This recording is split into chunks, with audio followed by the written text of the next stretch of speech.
ఇప్పుడు ఎవరైతే ఎమ్మెల్యేలు కొంతమంది మా మా పార్టీ నుంచి గెలిచి వాళ్ళు మారారని చెప్పేసి వాళ్ళు ఫిర్యాదు చేసారు స్పీకర్కు.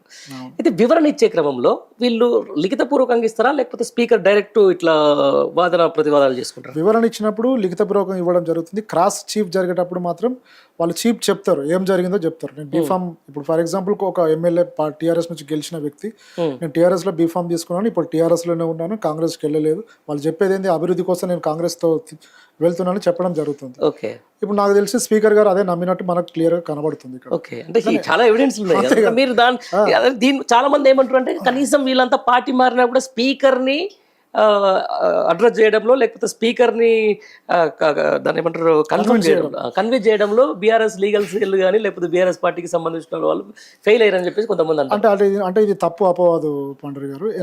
ఎందుకంటే ఇక్కడ మేము ఆల్రెడీ మేము లీగల్ టీమ్ లో ఉన్నాం కాబట్టి సీరియస్ దానిలో వర్క్ చేస్తున్నాం, అదంతా స్టడీ చేసినాం కాబట్టి చెప్తున్నాం. దీంట్లో ఉన్న ప్రాపర్ డాక్యుమెంట్, ఎలక్ట్రానిక్ ఎవిడెన్స్ కావచ్చు, డాక్యుమెంట్ ఎవిడెన్స్ కావచ్చు, పేపర్ ఎవిడెన్స్ కావచ్చు, ప్రాపర్ ఎవిడెన్స్ మేము ప్రొడ్యూస్ చేయడం జరిగింది, ప్రాపర్గా క్రాస్ చేయడం కూడా జరిగింది.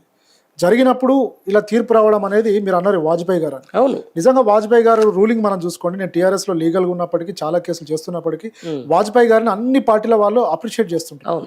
ఆ టైంలో ఆయన ప్రతిపక్షాలను కూడా, నాయకులను కూడా మెచ్చుకున్న సందర్భం మనం చూసినాం. ఆయన పార్టీ వాళ్ళని కూడా చాలా మందిని సస్పెండ్ చేసిన సందర్భాలు మనం చూసినాం. ఒక వ్యక్తి అంటే తను ఉన్నా లేకున్నా అలాంటి నాయకుడున్న దేశంలో అలాంటి వ్యక్తి పార్టీ ఫిరాయింపులప్పుడు కొన్ని సంస్కరణలు తీసుకొచ్చినటువంటి ఒక ప్రధాని ఉన్న దేశంలో ఈరోజు స్పీకర్ ఇలాంటి నిర్ణయం తీసుకోవడం అనేది, ఒక రేపటి రోజు స్పీకర్ ఉండొచ్చు పోవచ్చు, మనం ఉండొచ్చు పోవచ్చు పండుగ గారు, ఒక నిర్ణయం, ఒక తీర్పు వెలువరించే ముందు రాజకీయ ప్రలోభాలకు లోబడితే మాత్రం రాజ్యాంగ ఉల్లంఘన జరిగినట్టు. అంటే భారతదేశంలో కామన్ ప్రజలకు కూడా ఒక రాజ్యాంగం మీద కావచ్చు, ఒక స్పీకర్ మీద కావచ్చు, ఒక నమ్మకం కోల్పోయే ప్రమాదం కూడా మనకు కనబడుతుంది.